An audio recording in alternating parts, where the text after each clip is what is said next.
let me move and tell you something, because I like being sarcastic sometimes, so I'm going to tell you something. Everyone says, no, God doesn't exist, because you can't prove God, you can't do this, you can't do that. First of all, let me just make a little joke, right? Science, what is the purpose of science? They need to prove everything in a natural way. Science describes itself as being perfect and exact. Is this true? Yes. Who has a science background? You know what Alanis Morris said? Isn't it ironic, don't you think? Yeah, listen to this. Isn't it ironic that science that is so perfect and so exact follows everything that we believe nowadays in theories? You ever thought about that? That's ironic. Theory of evolution, theory of relativity, theory of the... Why are they still theories? Why are they still theories, guys? Because they haven't proven them. Oh, so wait, so if that cannot be proved, you could still use it, but if God cannot be proved, then you cannot use God? Think about this. Isn't it ironic? I thought that if it's not exact, you can't do it. So why do you do it? Why do we go with this stuff? Oh, because they like it. Because then I could use it in order to say whatever I want. And I could use it in order to deny God, because evolution happened and whatever you want happened. Anyways, I'm teaching this in the 13 principles. Now, I'm not saying whether evolution happened or didn't happen, but that it happened without God, that's for sure not. You ever thought about this? If you ever believe in this, what are you doing? You're taking out your whole purpose of existence. You know what it means if man evolved from a monkey? It means that just because the monkey evolved, you're here. And if the monkey wouldn't have evolved, you wouldn't be here. That's so sad. You know when your parents had like many kids and then they tell you weren't planned? And then you're like, oh really? You didn't want me? I mean, obviously afterwards they like you, hopefully, right? Because you want more kid. But you didn't plan me? What does that mean? I mean, religious people don't plan anyone, and then they have 25. But like I'm talking about people that actually plan. You didn't? You understand that if you believe that you just came about, you weren't planned? You know what it does to you? No wonder people are behaving the way they're behaving. It takes away the whole purpose of your existence. Because you're just a happenstance. You just happened to be. And if you wouldn't have been, no one would have cared. You ever thought about this? No wonder people behave like no one cares about their existence in this world, because no one has purpose, no one has value.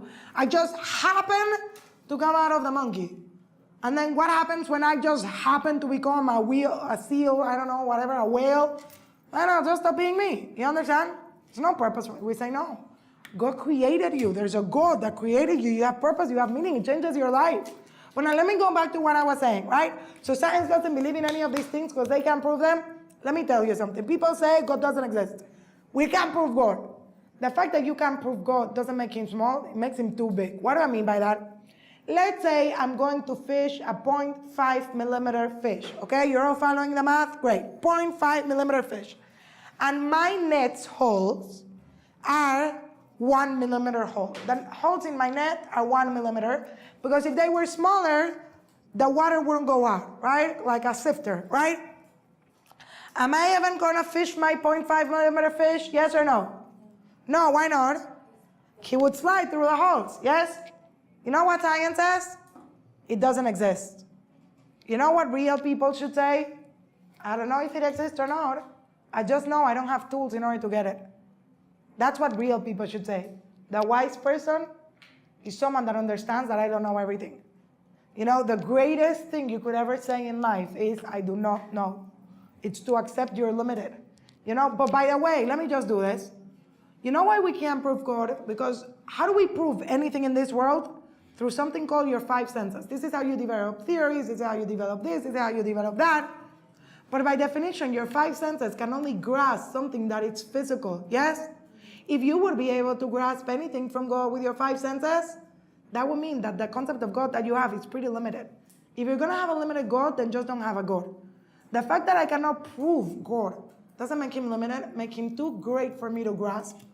And by the way, you do have a tool to prove God. That's called your brain. Your brain, very simple, could prove that God exists. No one thinks this was made by itself, but the world was made by itself with such perfect order.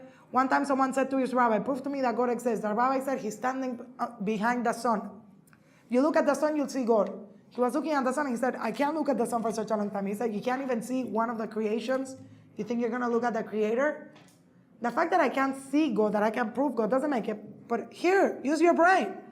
But your brain, which is the most unlimited tool you have, is still limited.